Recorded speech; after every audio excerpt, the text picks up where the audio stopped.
Hi అండి, అందరూ ఎలా ఉన్నారు? బాగున్నారా? ఇవాళ అండి హెల్దీ అయినా ఒక రెసిపీ చూపిద్దాం అనుకుంటున్నాను. అదేంటి అనుకుంటున్నారా? స్వీట్ పొంగల్ అండి. అది చాలా హెల్దీ అండి పిల్లలకి. అది కూడా మళ్ళీ ఓన్లీ 10 మినిట్స్ అండి, ఎక్కువ టైం కూడా తీసుకోదు, చాలా త్వరగా అయిపోతే. అది కూడా మంచి హెల్దీ అయిన రెసిపీ అండి. నేను షార్ట్ వీడియో చెప్పాను కదండి, అదేంటి 1 మినిట్ వీడియోలో ఏం చూపించలేను కాబట్టి అందుకని అంత కొలతలతో అయితే కంప్లీట్గా చూపించలేకపోయాను. ఇప్పుడు ఫుల్ వీడియో అయితే దీంట్లో చూపిస్తాను, మీరు చూసేయండి. నీట్గా ఇవి నేను చూపించిన విధంగా చేసుకున్నానండి. చాలా హెల్దీ అండి, చాలా నీట్గా కరెక్ట్గా వస్తుంది కూడా అండి.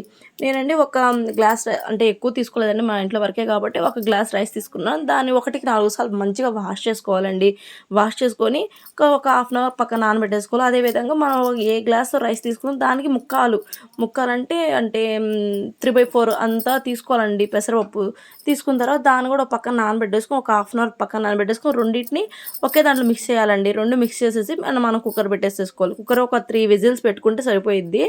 అదేవిధంగా మనం పచ్చెనపప్పు కూడా అంటారు కదండి, దాంట్లో వేసేసాం అనుకో ఏమవుతుందంటే అది కూడా మెత్తగా అంటే చిమిడిపోద్ది అంటారు కదండి, అట్లా మెత్తగా అయిపోయిద్ది. అందుకని అది బాగోదని దాన్ని సపరేట్గా ఉడకబెడదామని దానికి సపరేట్గా అంటే ఇప్పుడు మన దాని క్వాంటిటీ ఎంతంటే అండి, ఇప్పుడు మనం ఒక గ్లాస్ రైస్ తీసుకున్నాం కాబట్టి దానికి కూడా ఈ సేమ్ ఇదే అండి, ముక్కాలు పావు అంటే 3.5 అట్లా పెట్టేసుకున్నాం అనుకోండి, మనకి బాగుంటుంది. దాన్ని పక్కన నానబెట్టుకొని దాన్ని పక్కన వేరుగా గ్యాస్ మీద పెట్టుకోవాలి. ఇదిగో ఈ విధంగా అంటే చూసుకుంటూ ఉంటే మంచిగా అవుతూ ఉంటుంది.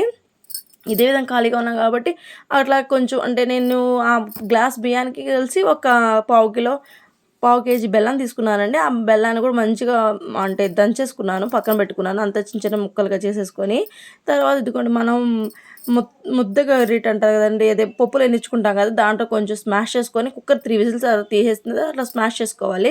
స్మాష్ చేసుకోవడం మరీ మెత్తగా అయిపోయింది అనుకో టేస్ట్ బాగుండదు పొంగల్. అందుకని ఈ విధంగా చేసుకోవాలి నేను చూపించిన విధంగా. ఇదే విధంగా చూడండి, పచ్చెనపప్పు కూడా ఓన్లీ 70% ఉడికితే సరిపోద్దండి. 70% ఉడికిన తర్వాత మళ్ళీ మనం పొంగల్ వేసేసుకోవాలి.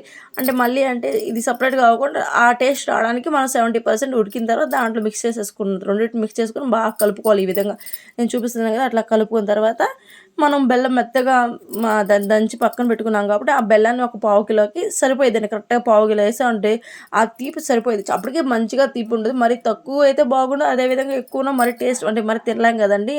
అందుకని ఆ విధంగా వేసుకుంటే సరిపోతుంది. అదేవిధంగా నేను అంటే పాలని తీసుకున్నాను అంటే ఒక 100 గ్రాముల పాలు తీసుకున్నాను. ఆ పాలు దానిలో అలా మిక్స్ చేసేసాను. మిక్స్ చేసిన కొంచెం ఇలాచీ పౌడర్ వేసానండి.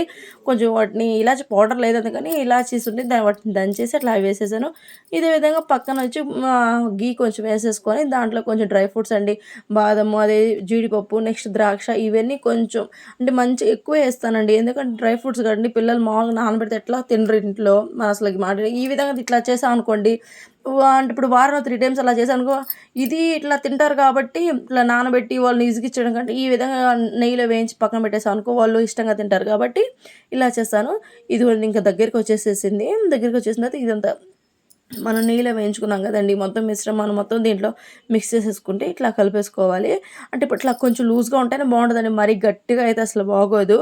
ఈ విధంగా లూజ్గా ఉన్నప్పుడు కొంచెం ఇట్లా అండి మనకి కనిపిస్తుంది కదా, ఆ విధంగా కొంచెం కొత్త అంటారు కదండి, దగ్గర పడిపోయినట్టు ఆ విధంగా వండేస్తే సరిపోద్ది. అంతే అండి, ఫైనల్గా అయితే మంచిగా రెడీ అయిపోయింది. ఇది పిల్లలు చూసి సూపర్గా ఉంది మమ్మీ అంటున్నారు. చాలా మంచిదండి, మీరు మీ పిల్లలకి చేసి పెట్టండి, మంచి బాగా తింటారు, మంచి హెల్దీ కూడా అండి.